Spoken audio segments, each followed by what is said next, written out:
Scornful laughter filled the hangar when Marcus Jennings arrived in his old pickup truck at the private runway of Westlake International Airport.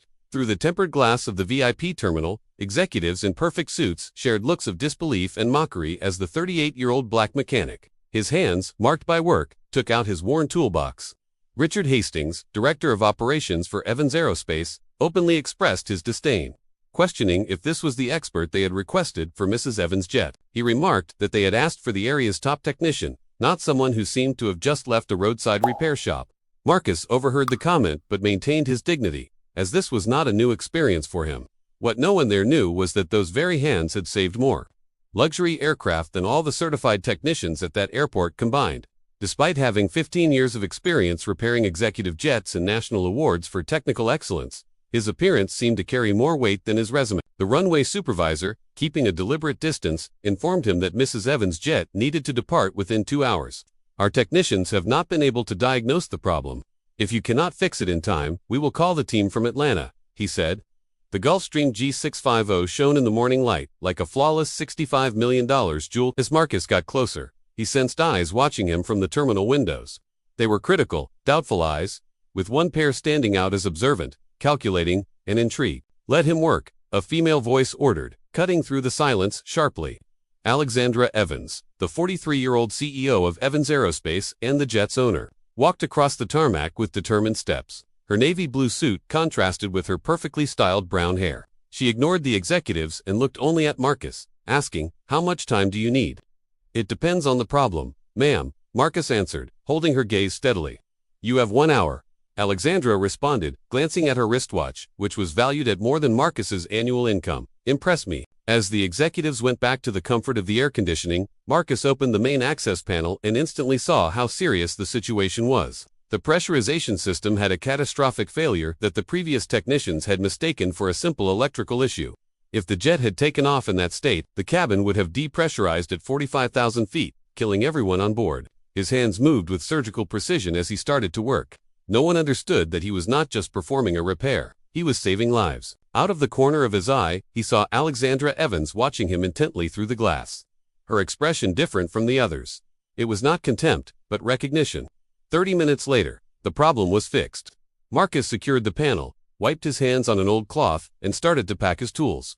His work was complete. He expected no thanks, as they were rarely offered. For people like him, doing the job perfectly was the basic requirement, not something to be celebrated. Then Alexandra Evans came out of the terminal again, this time alone. She walked straight to Marcus, ignoring the confused expressions from her staff.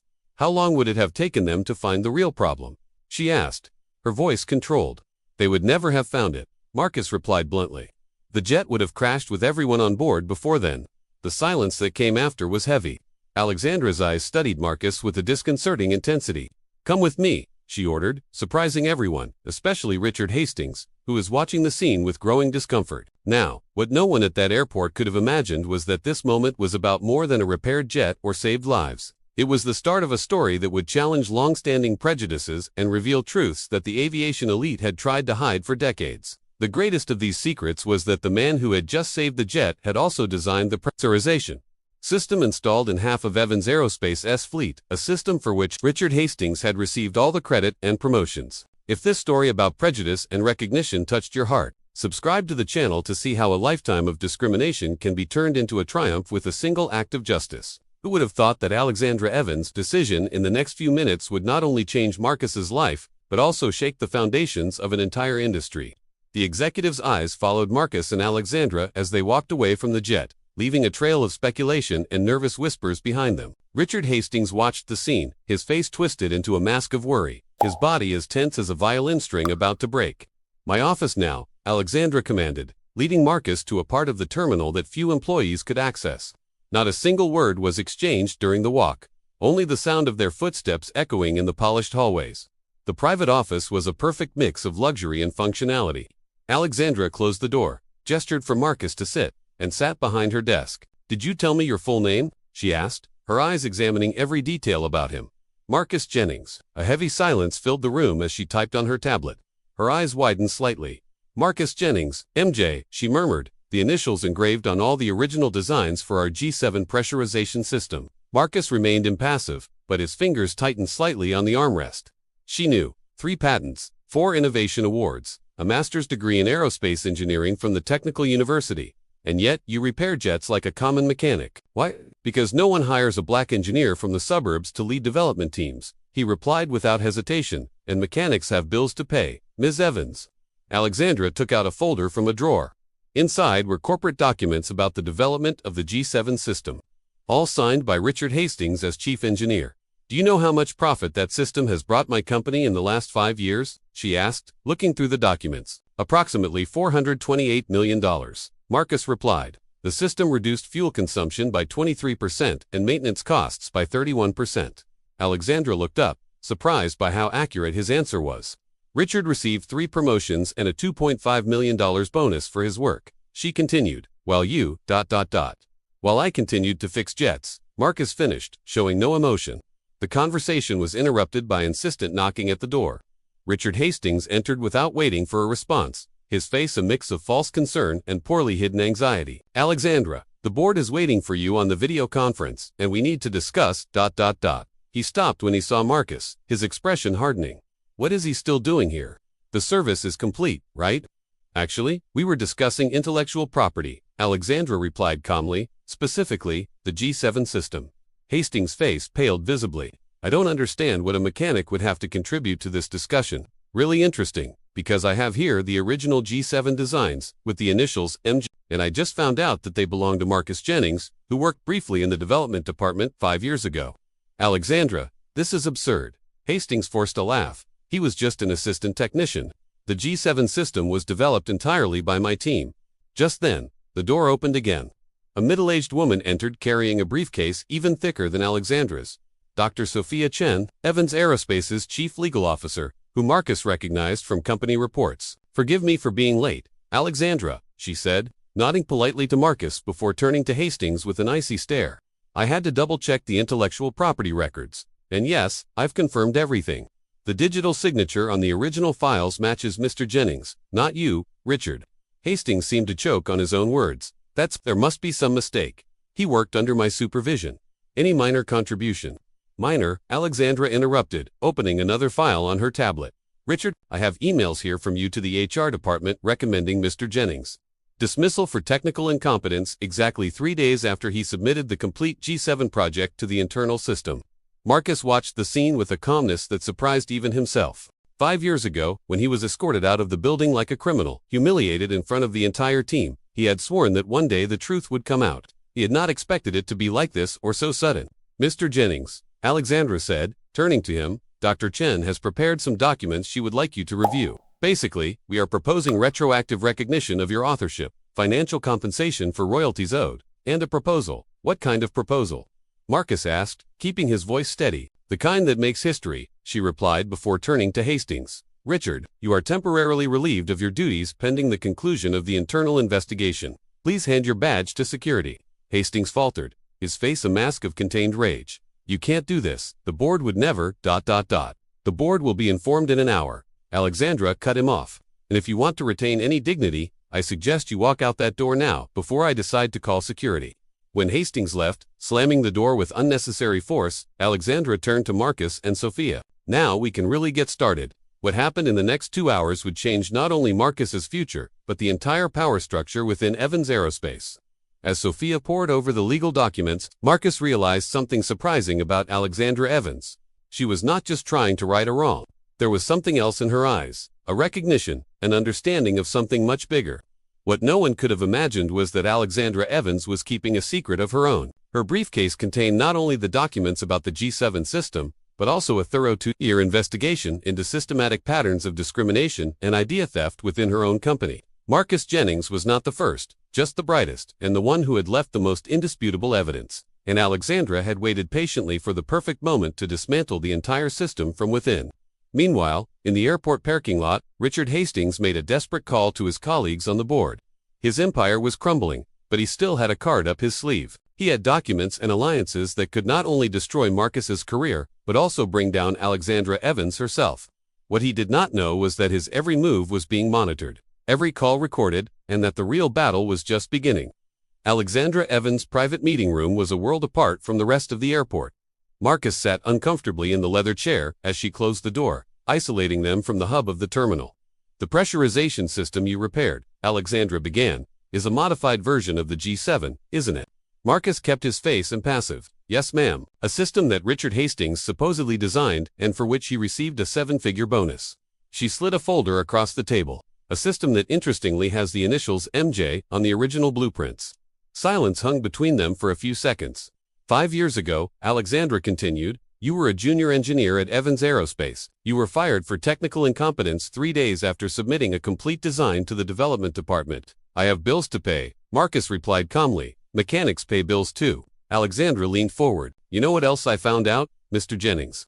You weren't the only one. Over the past 10 years, 7 talented employees have been fired under similar circumstances. All black or Latino, all shortly after contributing significant innovations. The door opened and a middle-aged woman entered carrying a tablet. Sorry, I'm late. Marcus, this is Dr. Vanessa Chen, our new general counsel. Vanessa had been conducting an investigation for the past 8 months. The lawyer nodded. Mr. Jennings, we have substantial evidence of systematic intellectual property theft within Evans Aerospace. Your case is just the tip of the iceberg. In Marcus's mind, flashes of memory appeared. The nights, working alone in the lab. The excitement of solving the pressurization problem that no one else could figure out. Hastings' calculating look when he saw the results, and the public humiliation of being escorted out of the building. Why are you telling me this? He asked. Because I need your help, Alexandra replied. Richard Hastings controls half the board. He has powerful friends. I need irrefutable proof to bring him down. And what's in it for me? Recognition, financial compensation for the royalties. And, she hesitated briefly, the position of Director of Innovation that should have been yours 5 years ago.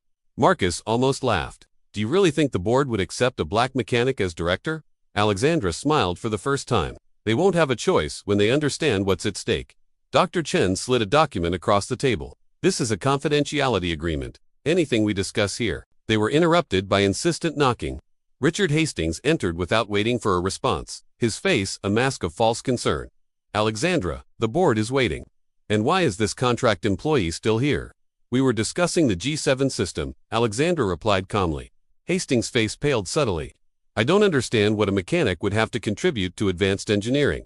Fascinating, isn't it? Alexandra showed him a diagram on her tablet.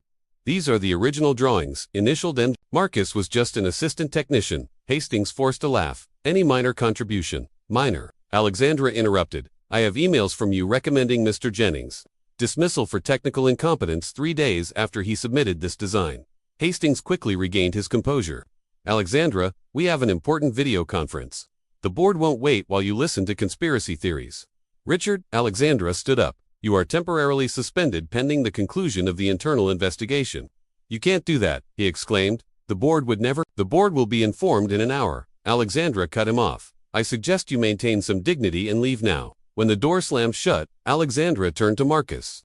We have 2 weeks until the general shareholder meeting. We need concrete evidence by then. I have something better, Marcus replied finally. I have the original G7 prototype with my development records dated and digitally signed. And what's more, I have recordings. Alexandra's eyes widened.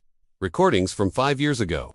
Hastings explaining how to clean my contribution from the company records. How to discredit me, word for word.